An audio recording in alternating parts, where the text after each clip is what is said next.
Bienvenidas y bienvenidos. En este tercer episodio nos subimos a un mirador donde las cosas se ponen un poco creepy.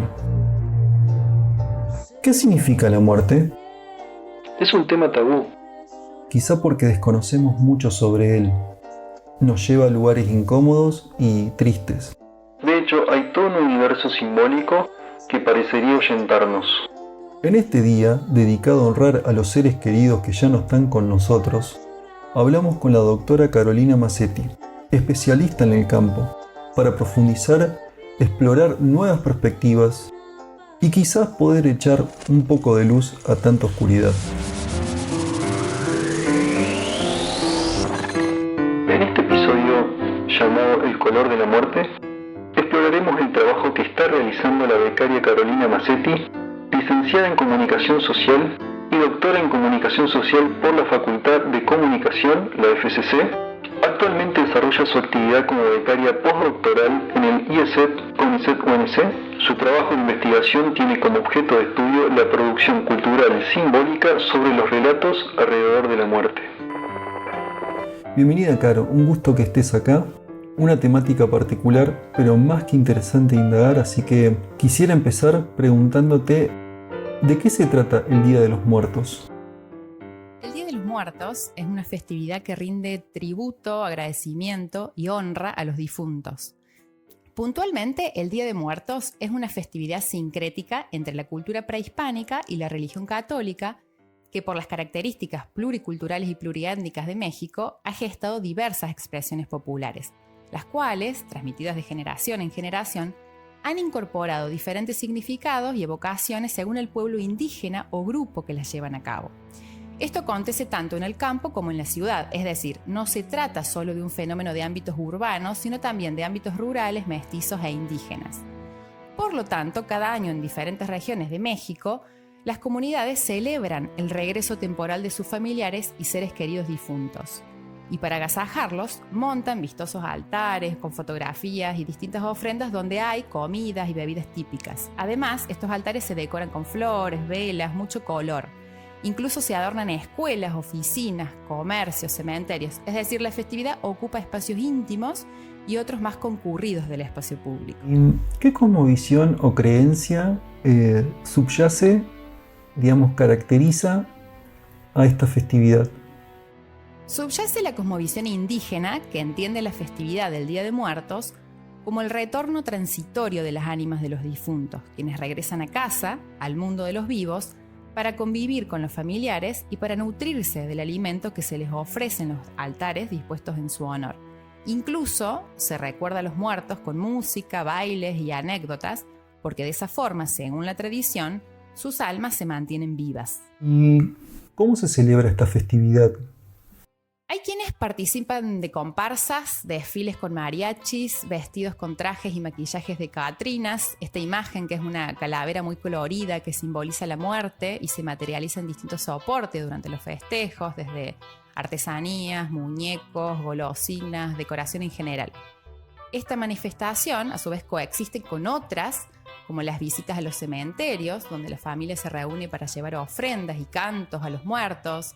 Se decoran las tumbas con flores, se encienden velas y se come el llamado pan de muerto, que es un tipo de pan que tiene diferentes formas e ingredientes. De hecho, cuando termina la festividad, se dice que la comida por lo general no tiene ningún olor o sabor porque se sabe que los muertos se la han comido. Estos son algunos de los rituales que se despliegan entre finales de octubre y los primeros días de noviembre, pero que se planifican de manera anticipada, de modo que ese clima festivo y emotivo comienza a palpitarse unos días antes y donde las distintas generaciones, infancias, jóvenes, adultos, personas mayores, están involucradas en los preparativos. Es decir, es un gran despliegue anclado en valores culturales y religiosos, donde se van sumando nuevos elementos. Por supuesto, el mercado no es ajeno a la festividad y hace un uso comercial de la tradición. Por ejemplo, la industria cinematográfica construyó un relato en torno al Día de Muertos a través de la película animada Coco. Y en ese cruce de intereses también hay posturas contrapuestas. ¿Y esta celebración se desarrolla solamente en México? Así como la celebración atrae turistas que se suman a los festejos, el Día de Muertos es una celebración que se ha expandido por fuera de México. Por ejemplo, en Estados Unidos, las ciudades con grandes poblaciones mexicanas también organizan celebraciones. O en nuestro país también hay antecedentes recientes de su celebración. De hecho, la experiencia más cercana es la que se desarrolla desde el 2016 en la Universidad Nacional de Córdoba, por iniciativa de la Facultad de Filosofía y Humanidades y de la Facultad de Artes. Y a propósito, como recién mencioné, esta festividad, como toda práctica social, se va transformando y adquiriendo las características y las formas del lugar que la adopta. Por eso, a nivel local, la celebración fue transformándose en su denominación. Comenzó como Día de Muertos, luego fue Día de Muertos con X, hasta llegar a llamarlo Día de Muertis, con la intención de proponer un modo de lenguaje inclusivo. Es decir, Muertis no es una burla ni un juego, sino que es buscar operar con un lenguaje descentrado. O sea que en síntesis, digamos que lo que muestra esta festividad, lo que intenta mostrar, es que se le da vida al muerto.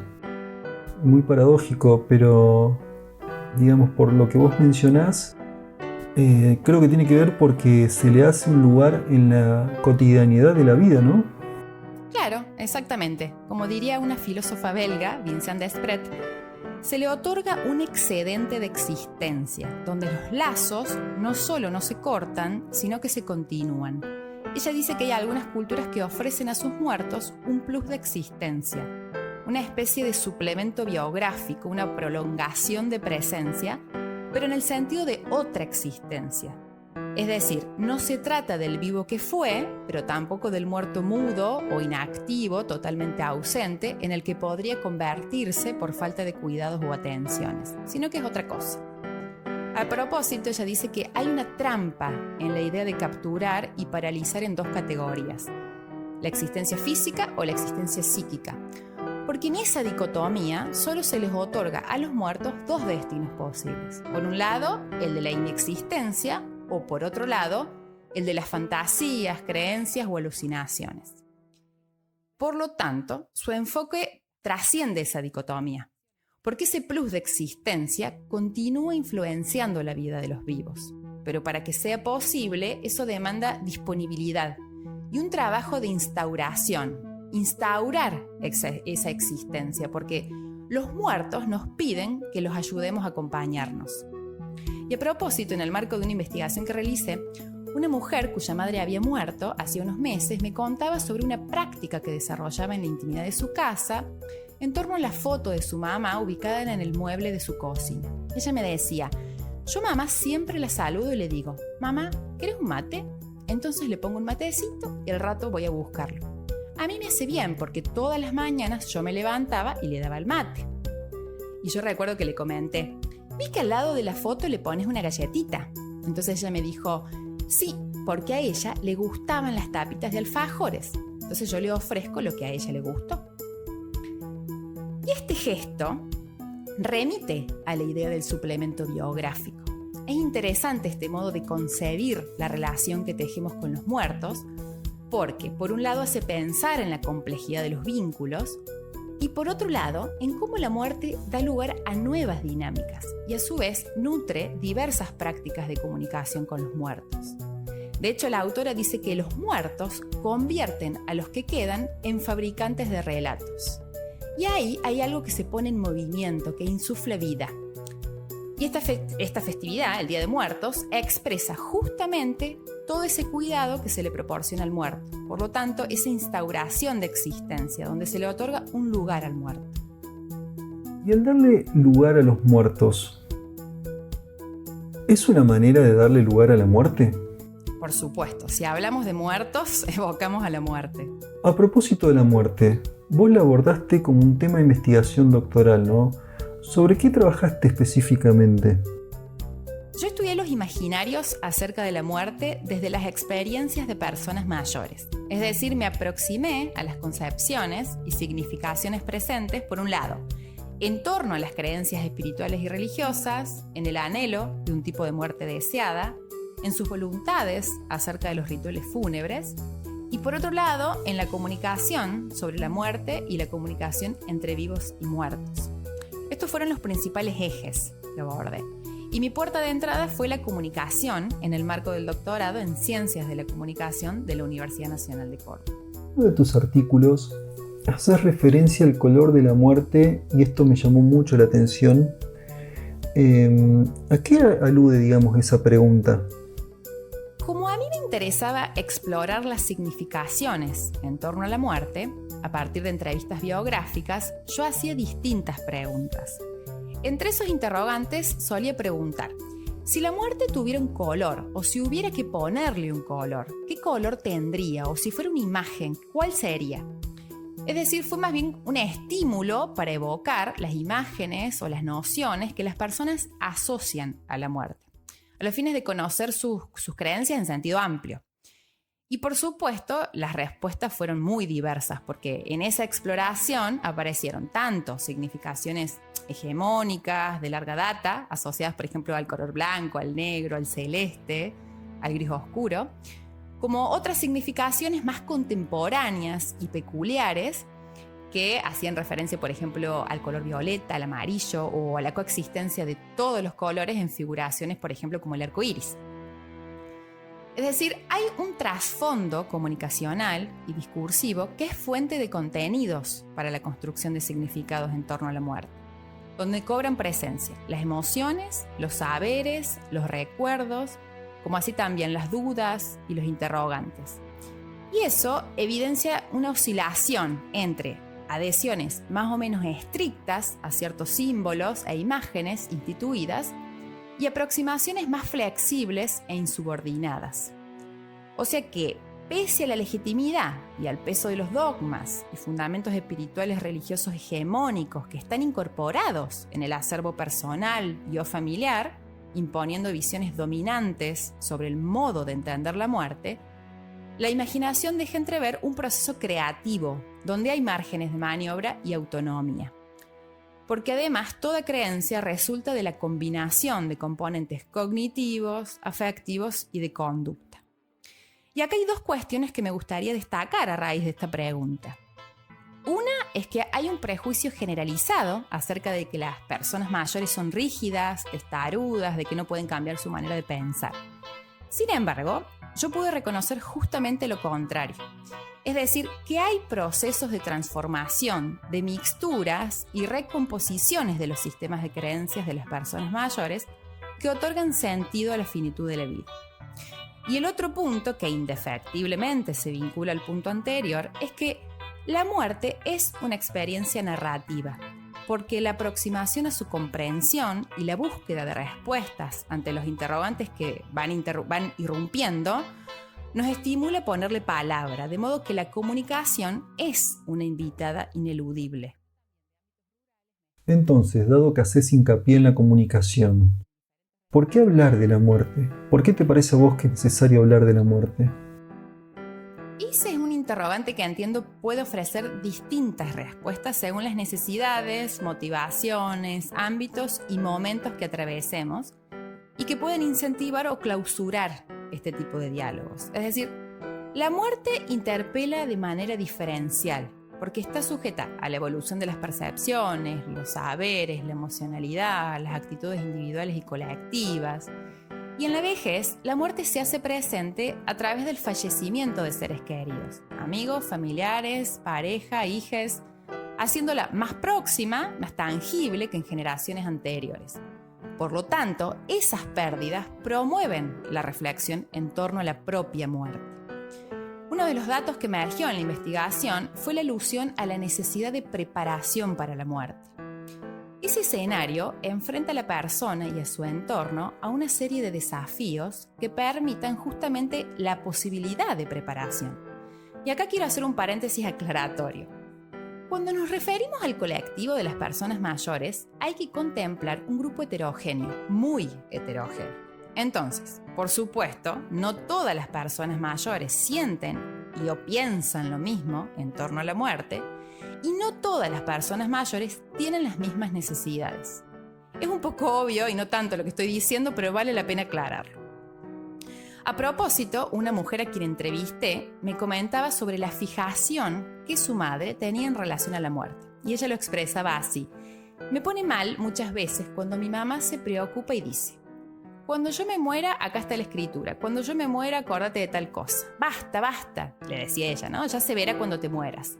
Incluso me comentaba a mí: yo ese problema no lo tengo, vos no sabés qué mal que vengo de su casa, la bronca que me da que me diga esas cosas. Y ahí entramos, no sé si a discutir, pero yo le digo: ¿por qué pensás esas cosas? Porque hay que pensarlas, le respondía su madre. Y ella le decía: pensé que tenés 85 años y estás de 10, mejor que yo.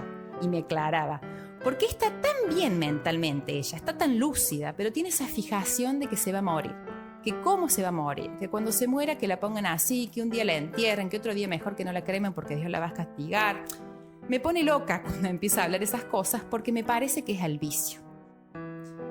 Menciono esto porque en la vejez, como en otras etapas de la vida, hay personas con o sin un pronóstico corto de vida que anhelan prepararse y organizar sus asuntos y revisar aspectos de su vida. Y esto implica poder verbalizar y comunicar esa necesidad, pero no siempre hay receptividad por parte del entorno próximo, lo cual ocasiona vivencias en soledad o con mucho sufrimiento.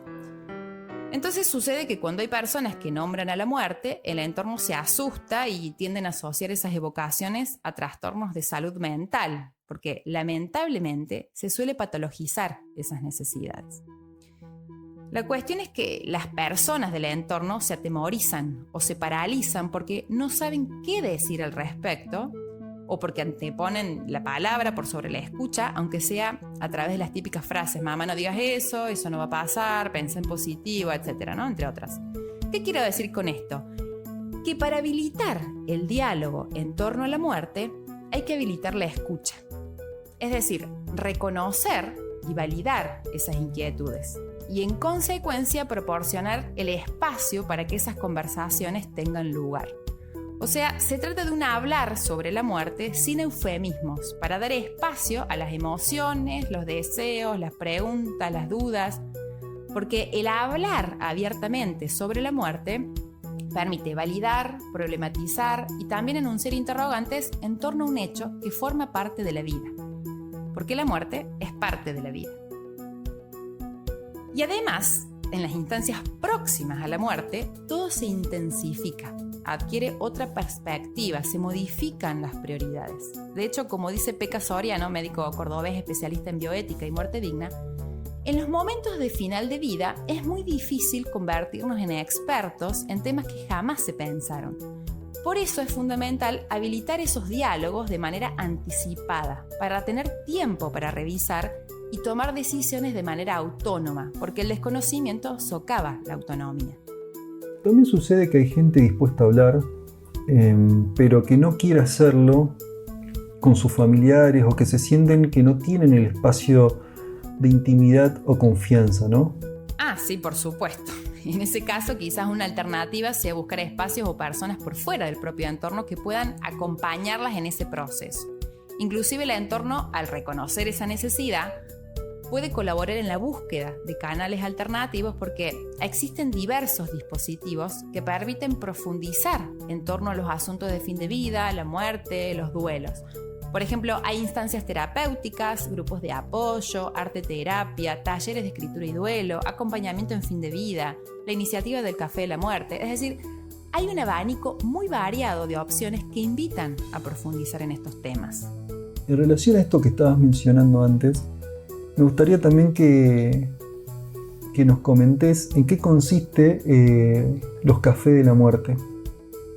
Los cafés de la muerte, o Death Café como se le llama en inglés, es un tipo de reunión para dialogar libre y abiertamente sobre la muerte y el conjunto de temas vinculados a esta temática. Es decir, hay alguien que facilita la dinámica, pero donde todas las personas que asisten participan hilvanando miradas, inquietudes, anécdotas, poesías.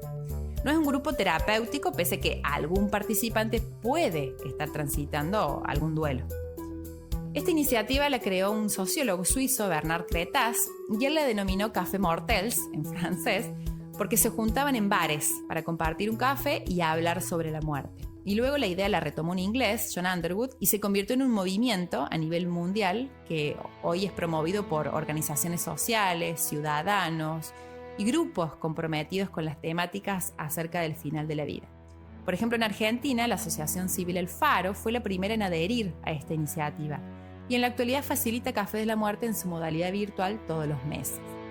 Lo valioso de este tipo de propuestas es que en el encuentro con otras personas ampliamos nuestras perspectivas sobre la vida y la muerte, porque la conversación es una vía para explorar nuestra finitud.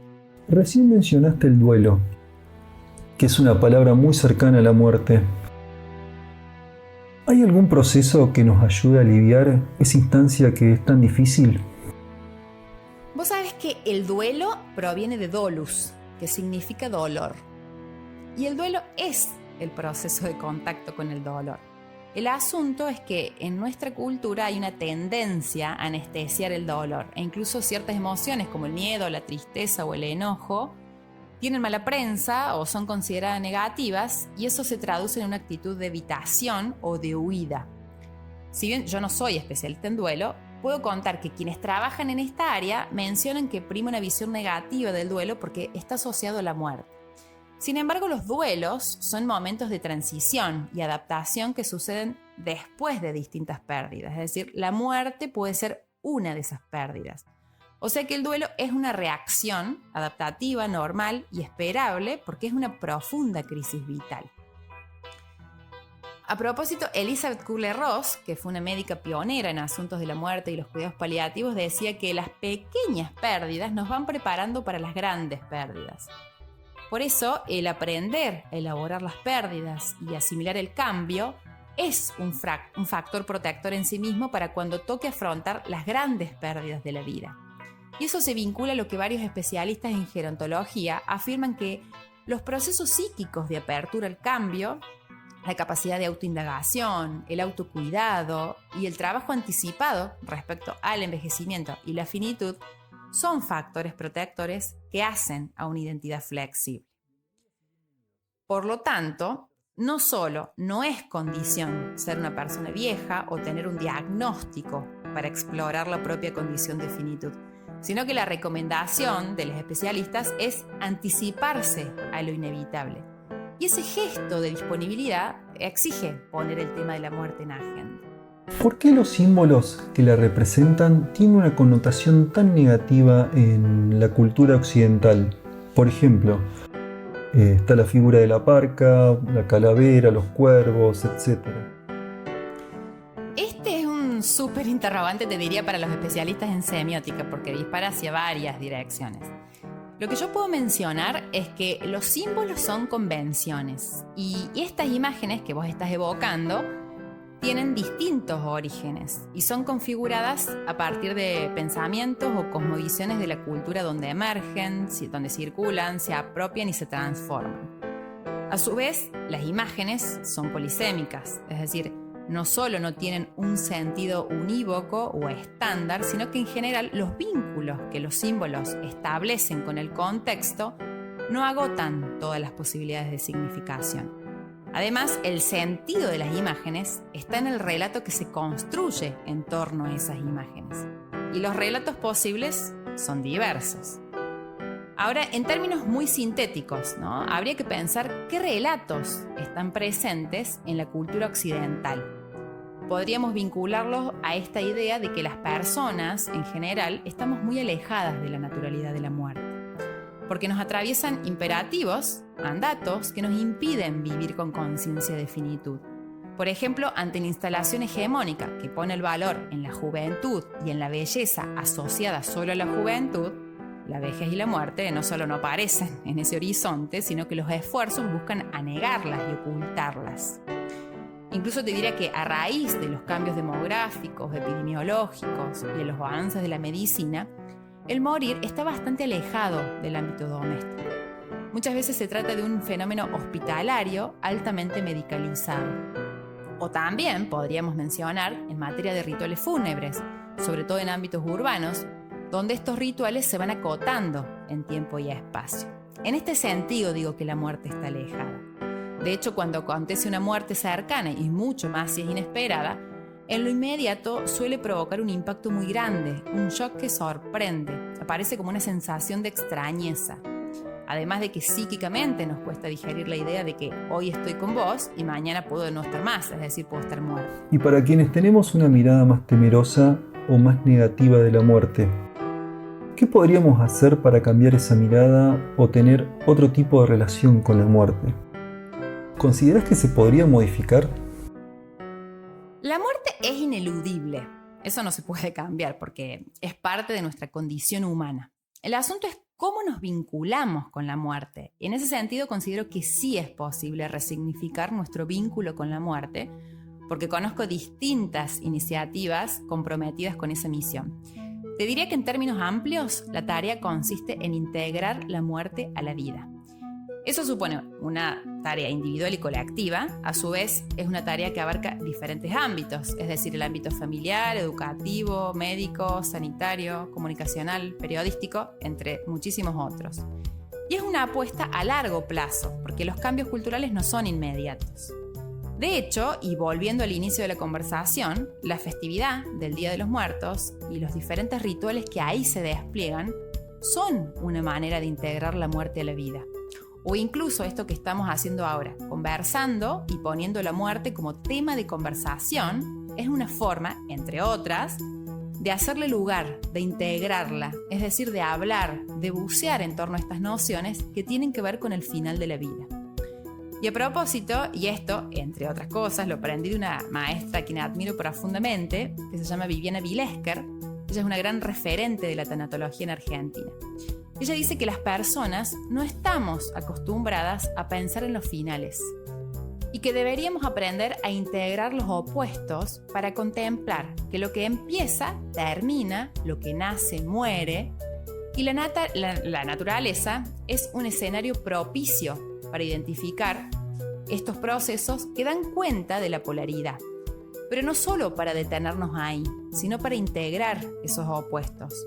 Como diría el autor Jacques Derrida, registrar la contaminación constitutiva de los opuestos y la mutua interdependencia para hacer lugar a lo indecidible y lo paradójico. Por ejemplo, al reconocer que cuando algo muere, también algo nace, o que cuando algo nace, algo muere. ¿Y cómo ves la relación estudio, de la comunicación y la muerte? En esa relación es posible identificar algunas líneas de indagación que articulan estos dos campos. Sin embargo, visualiza una gran área de vacancia en el marco de lo que se denomina los estudios sobre la muerte y el morir, como en el campo multidisciplinar de la tanatología. A mi modo de ver, entiendo la dupla comunicación/muerte, así lo denomino, comunicación/muerte, como una fisura de anclaje, porque son dos campos simbólicos autónomos, pero que en esa reflexividad mutua puede gestarse una resonancia colaborativa, tanto para intervenciones profesionales como para estudios académicos científicos. Viviana Vilesker, psicoterapeuta, que desde hace más de 30 años se dedica al acompañamiento de personas que están transitando su fin de vida y a sus familiares, nos comenta qué es la tanatología. La tanatología es un saber interdisciplinario cuyo foco de interés es el estudio de la muerte, el sentido de la muerte y que abarca un innumerable campo de conocimiento, desde la antropología, desde las leyes, desde la psicología, la medicina, la religión, la sociología. Es decir, es un saber que integra a través de distintos enfoques disciplinarios el conocimiento acerca de la relación entre el ser humano y la muerte, la cultura y la muerte, las prácticas asociadas a las muertes, las cosmovisiones o diferentes cultos y rituales, también los aspectos jurídicos y legales en relación a la tramitación de la muerte, y también se ocupa del abordaje del duelo. Hoy hablamos de la nueva tanatología como un desarrollo a partir del cuerpo troncal de la tanatología, en donde se hace hincapié en el área del acompañamiento a personas que están transitando el fin de vida, a su entorno familiar también, y el acompañamiento en los procesos de duelo posteriores a la muerte. La tanatología también abarca un área educativa, un área de orientación a la comunidad, de preparación de programas para que se tome conciencia acerca de la importancia de incluir a la muerte como parte de la vida cotidiana, que se puedan entregar recursos a las personas para afrontar el duelo, para tener presente la finitud, ya sea para la toma de decisiones, para el abordar asuntos pendientes, para tener conversaciones significativas en los sistemas familiares y sociales. El hacer del tanatólogo es amplio. Abarcar el área asistencial y el área educativa es abarcar un área de la comunidad central. El tanatólogo es un comunicador, es un orientador. Cuando trabaja en los procesos de fin de vida, se reúne con las personas, con los familiares, transmite información significativa, escucha y facilita la preparación para la muerte, colabora con la preparación para la muerte en aspectos prácticos, en aspectos espirituales, en aspectos sociales, etc.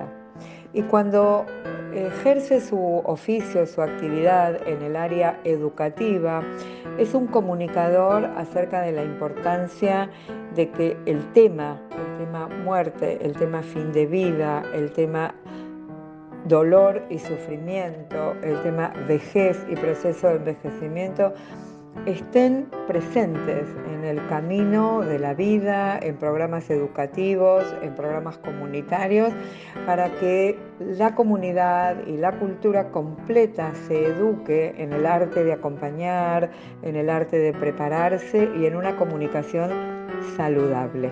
Bueno, Caro, muchas gracias por haber participado de este episodio. Muy interesante todo lo que venimos charlando. Y como cierre, ¿nos podrías dejar alguna frase o cita final que nos deje alguna reflexión sobre la muerte? Hay una frase de Edgar Morin que me encanta porque me deja reflexionando indefinidamente y que dice: no podemos comprender la humanidad de la muerte más que comprendiendo la especificidad de lo humano. Y en esas derivas pienso comprender la especificidad de lo humano al servicio de lo humano, es decir, al servicio de la vida. Y si digo vida, digo muerte, para gestar una sociedad más informada y más compasiva. Bueno, este fue otro episodio de Miradores. Los esperamos en breve. Suscríbanse, síganos y nos estamos viendo. IESET, Instituto de Estudios en Comunicación, Expresión y Tecnologías con sede en Córdoba Capital. Es una unidad ejecutora con doble dependencia, CONICET y UNC, y con